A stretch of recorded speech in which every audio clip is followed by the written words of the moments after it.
bersatu di dalam doa. Kembali kami mengucapkan syukur kepadamu ya Tuhan Allah untuk setiap berkat dan anugerah yang boleh kami rasakan di pagi hari ini. Tuhan senantiasa memelihara kehidupan kami. Terima kasih untuk kesempatan baru dalam menjalani kehidupan kami. Biarlah kiranya Engkau semakin dimuliakan ya Tuhan. Ya Bapa, mampukan kami untuk menjalani kehidupan kami dalam satu hari ini, agar kami hidup seturut dengan kehendak-Mu ya Tuhan. Dan biarlah kiranya Tuhan yang membimbing kami menjalani hari-hari kami. Maka itu Bapa, kami serahkan hidup kami ke dalam tangan-Mu di dalam renungan kami pagi hari ini. Dan berfirmanlah Engkau Tuhan, karena kami sudah siap untuk mendengarkannya. Amin. Selamat pagi untuk kita seluruhnya jemaat Tuhan yang terkasih, yang menjadi nas firman Tuhan untuk kita. Di renungan pagi hari ini diambil dari kitab Wahyu pasal 3 ayat yang ke-10. Beginilah dikatakan: karena engkau menuruti firman-Ku untuk tekun menantikan Aku, maka Aku pun akan melindungi engkau dari hari pencobaan yang akan datang atas seluruh dunia untuk mencobai mereka yang diam di bumi. Ai diraduti hodo hata habengeton na sianau, au pe ramotaku maho di ari pangujunan nanaing ro tuliat portibion, mangujuni akka namangingani tanoon. Demikian firman Tuhan. Saudari yang terkasih di dalam nama Tuhan Yesus Kristus, kitab Wahyu merupakan kitab yang bertemakan tentang perjuangan, penyelesaian, tentang kemuliaan dan kemenangan Kristus. Sehingga sepanjang kitab Wahyu kita akan sering membaca ataupun mendengarkan tentang pernyataan, pewahyuan ataupun nubuat. Dan bagian renungan kita di pagi hari ini merupakan salah satu pesan dari kitab Wahyu kepada jemaat Philadelphia tentang pengakuan mereka terhadap Allah. Bapak, Ibu, Saudari yang terkasih di dalam nama Tuhan Yesus Kristus, jemaat Philadelphia merupakan gambaran jemaat yang hidup benar di hadapan Allah, merupakan jemaat yang benar-benar takut akan Allah, benar-benar mengasihi Tuhan, bahkan tetap setia dan tetap menantikan Allah pada hari kedatangannya.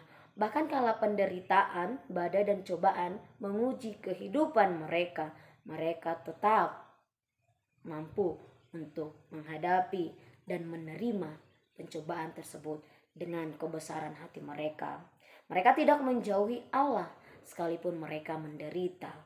Bahkan mereka tidak takut dan hatinya tetap utuh kepada Tuhan. Bapak, Ibu, Saudari yang terkasih di dalam nama Tuhan Yesus Kristus, dari hal ini kita melihat bagaimana jemaat Philadelphia sesungguhnya jemaat yang terlalu, bahkan fokus pertolongan yang mereka pandang hanyalah ada di dalam Tuhan, bukan di dalam ilah lain.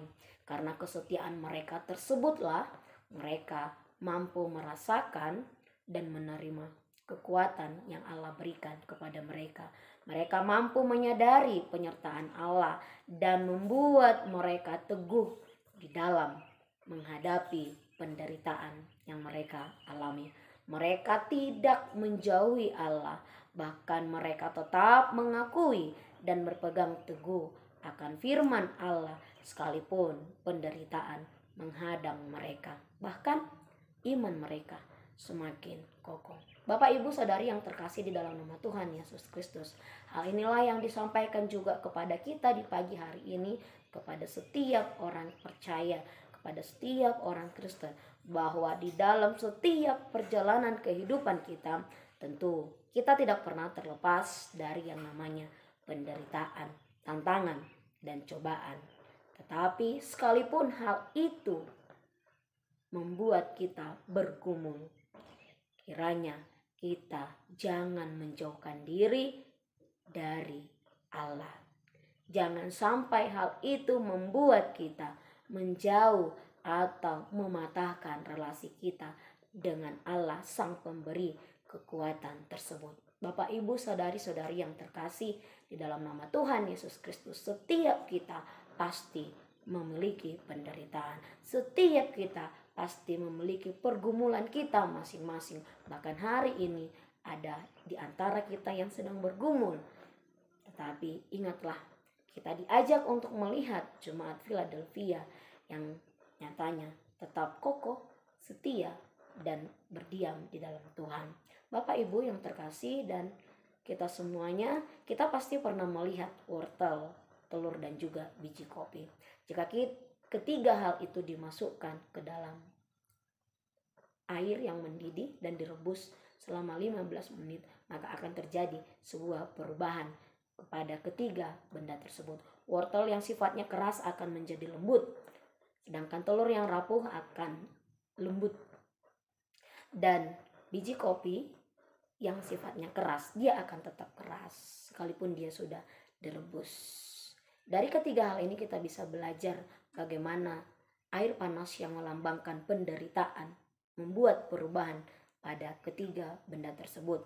Wortel yang tadinya keras akan berubah menjadi lembek. Ini adalah gambaran orang yang menderita. Ketika dia dihadapkan dengan cobaan, dia akan menjadi orang yang lembek dan tidak siap akan penderitaan. Sedangkan telur yang tadinya rapuh direbus menjadi lebih lembut adalah gambaran orang yang cengeng ketika ia menghadapi penderitaan. Sedangkan biji kopi yang tidak pernah berubah, sekalipun dia direbus, sekalipun dia menghadapi cobaan, dia tetap utuh dan bahkan memberi aroma dan warna kepada air. Demikianlah kiranya setiap orang percaya mampu hidup seperti biji kopi, sekalipun dia telah menghadapi tantangan, sekalipun dia telah menghadapi cobaan, dia tetap utuh dan tidak berubah sifat atau karakternya. Bahkan cobaan dianggap sebagai sesuatu hal yang memberikan aroma dan juga warna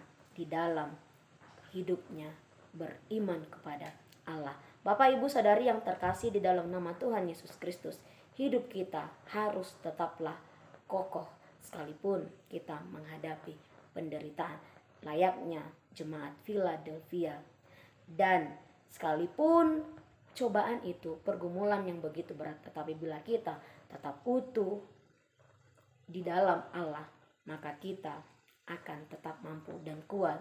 Karena itu kita diajak agar kiranya kita tetap teguh di dalam firman-Nya sekalipun penderitaan menghadang kita. Dan ingatlah bahwa kelak kita akan tahu dan sadar bahwa kita akan diakui oleh Allah karena ketekunan kita dan kebesaran hati kita, sebagaimana Allah atau Wahyu menyatakan itu di pagi hari ini. Aku akan melindungi engkau dari hari pencobaan yang akan datang atas seluruh dunia untuk mencobai mereka yang diam di bumi.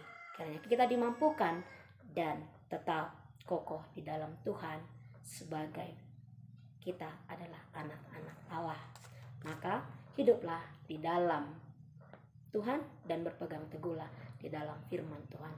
Amin. Selamat pagi, Tuhan Yesus memberkati. Kasih karunia dari Tuhan Yesus Kristus serta kasih setia Allah Bapa dan persekutuan Roh Kudus memberkati dan menyertai kamu sekalian hari ini, esok, dan sampai selama-lamanya. Amin.